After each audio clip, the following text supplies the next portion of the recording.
Kung pamilyar kayo sa tunog na yan mga kasangkay, ay isa kayo sa mapapalad na nakaka-access sa internet noong late 90s hanggang mid 2000s. Siguradong madami din kayong naipon ng mga internet card gaya ng ISP Bonanza at Blast. At marahil ay lagi din kayong gising ng madaling araw para makalibre ng internet. Pero para sa mga gaya ko at karamihan ng mga Pilipino noon na walang internet access ay malaking bagay ang mga internet cafe o yung mas nakasanayan na nating tawagin na computer shop. Tanda ko pa nga nung college days ko at kailangan kong gumawa ng project ay halos tumira na ako dun sa computer shop na katabi ng school namin. Pero kapag internet cafe na ang pinag-uusapan ay siguradong isang pangalan ang di mawawala at kilala ng marami, ang Netopia. Bagamat bihirang-bihira lang ako makapasok dito dahil pangmasang computer shop lang ang kaya ng bulsa ko ay alam ko kung gaano kasikat ang Netopia dati. At dahil marami sa inyo ang nagtatanong kung ano ang nangyari sa Netopia, yan ang pag-uusapan natin sa video na to mga kasangkay. Aalamin natin ang kasaysayan ng Netopia at kung ano nga ba ang nangyari dito. Pero bago tayo magsimula ay iniimbitahan kitang mag-subscribe kung bago ka lang sa aking channel at mahilig ka sa mga ganitong content. Paki-click na din ang bell icon para lagi kang updated kapag nag-upload ako ng mga bago kong video.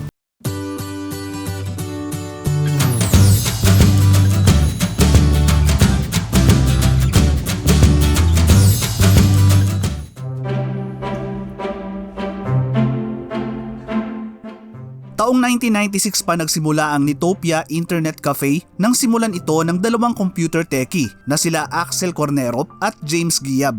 Nang una ay naging private gaming room lang ito ng mga magkakaibigan na gustong hasain ang kanilang computer gaming skills. Pero hindi nga nagtagal ay binuksan na din nila ito sa publiko noong 1997. At dahil kokonti pa lang ang may internet access ng mga panahon na yon ay naging matagumpay at pinilahan ng tao ang Netopia. Dumami ang kanilang mga loyal customer na habang tumatagal ay nadadagdagan pa. Salamat na din sa pagsikat ng pangalan nito. Nakilala nga noon ang Netopia na nagpasikat ng salitang internet cafe sa Pilipinas. At mula nga sa unang shop nito sa Katipunan ay nadagdagan pa ito ng 19 na branches makalipas lang ang ilang taon at tinawag din nila ang kumpanya na Netopia Computer Technology. At alam naman natin mga kasangkay na kapag may sumisikat na maliit na bagong kumpanya ay imposibleng hindi mapansin ng mga malalaking kumpanya. At ganun nga ang mangyayari sa Netopia.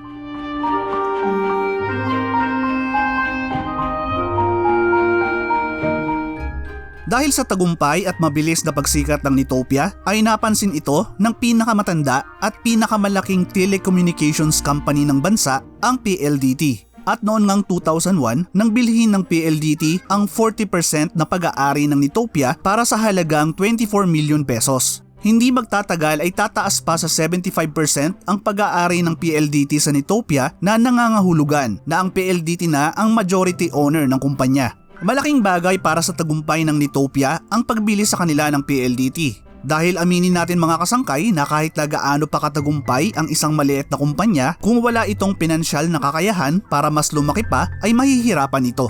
At ito nga siguro ang naisip ng Netopia dahil matapos mabili ng PLDT ay nagsimula ang agresibong expansion nila noong 2005. At nang dumating nga ang 2006 ay sila ang naging pinakamalaking internet cafe chain sa bansa na mayroong 181 branches. Naging takbuhan ang Netopia ng mga Pilipinong walang computer at internet sa bahay. Madalas na pinupuntahan to ng mga kabataan para maglaro ng mga LAN games gaya ng Counter-Strike, Red Alert, StarCraft, Battle Realms, Dota at ng mga online games gaya ng Ragnarok, Run Online, O2 Jam at marami pang iba.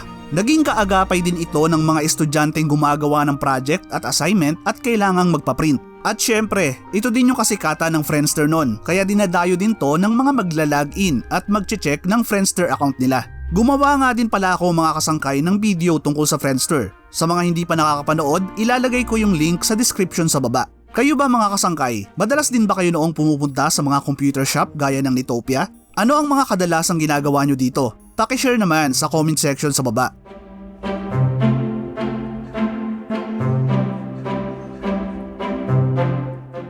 Sa patuloy na pag-unlad ng teknolohiya ng internet ay iisipin nyo na kasabay din nito ang patuloy na tagumpay ng mga internet cafe gaya ng Netopia. Ngunit hindi ganon ang nangyari mga kasangkay, lalo na sa Netopia na halos wala ka nang makitang bukas na branch ngayon. Pero ano nga ba ang nangyari at bakit nalugi ang kumpanya na nagpasikat ng internet cafe sa bansa? Subukan nating isa-isahin ang mga dahilan mga kasangkay. At kung tingin nyo ay may nakalimutan pa ako ay ilagay nyo lang sa comment section sa baba.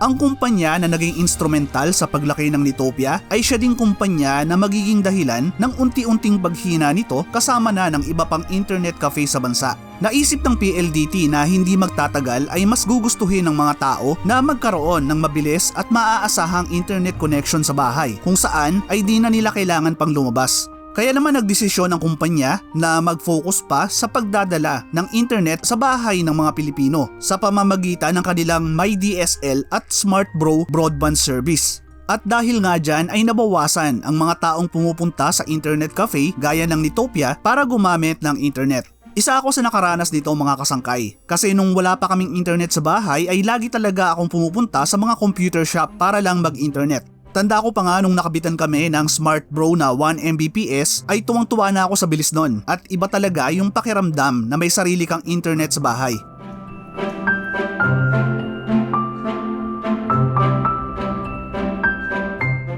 Isa din sa masasabi nating dahilan ng paghina ng Nitopia mga kasangkay ay ang pagdami ng kakompetensya dito na mga mas mura at magagandang computer shop. Isa kasi talaga sa dahilan kaya bihirang-bihira lang ako makapasok ng Nitopia noon ay di talaga kaya ng budget ko ang per oras nila na nasa 40 o 35 pesos pa ang pagkakatanda ko. At nang maging mainstream na nga ang internet sa bansa ay dumami din ang mga internet cafe na nag-aalok ng mas murang presyo na halos kapareho o minsan ay mas mabilis pa nga sa Nitopia ang mga computer at internet speed. Sa lugar nga namin ay usong-uso noon yung mga PisoNet na sa halagang piso lang ay makakapag-internet ka na.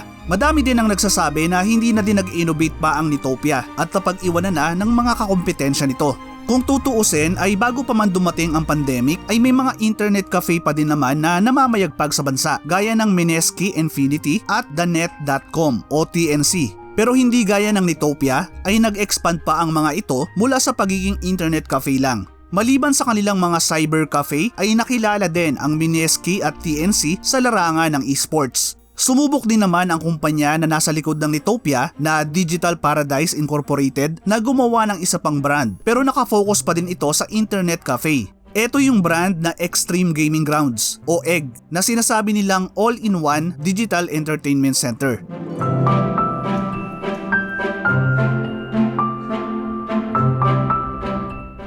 Noong 2007, isang taon matapos maging pinakamalaking internet cafe chain ang Nitopia sa bansa, ay ipinakilala ni Steve Jobs ang iPhone. At walang ideya ang mga kumpanya ng internet cafe kung gaano kalaki ang magiging epekto nito sa kanila, lalo na ang paparating na smartphone revolution.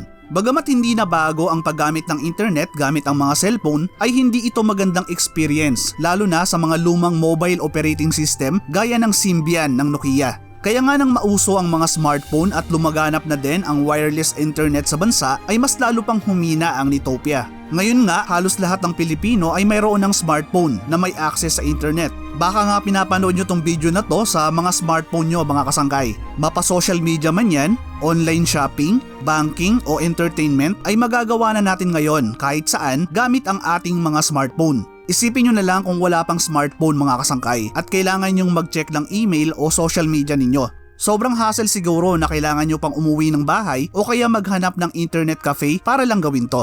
Nakita na din ng PLDT ang hinaharap ng mga internet cafe. Kaya noong 2010 ay ibinenta na nila ang 75% ng pag-aari nila sa Nitopia sa IP eGames Ventures Incorporated. At noon namang 2019 nang binitawan na din ng IP eGames ang Nitopia dahil sa unti-unting pagkalugi nito. Mula sa mahigit 180 branches noong 2006 ay naging 14 na lang ang mga branches nito noong 2018. Nakakalungkot lang ang kwento ng Nitopia mga kasangkay. Maliban sa mabilis na pag-unlad ng teknolohiya ay hindi din ito nasabayan ang matinding kompetisyon. Pero ganun pa man ay sigurado akong marami pa rin sa inyo ang may magandang alaala sa Nitopia, ang kumpanya na nagpasikat ng salitang internet cafe sa bansa.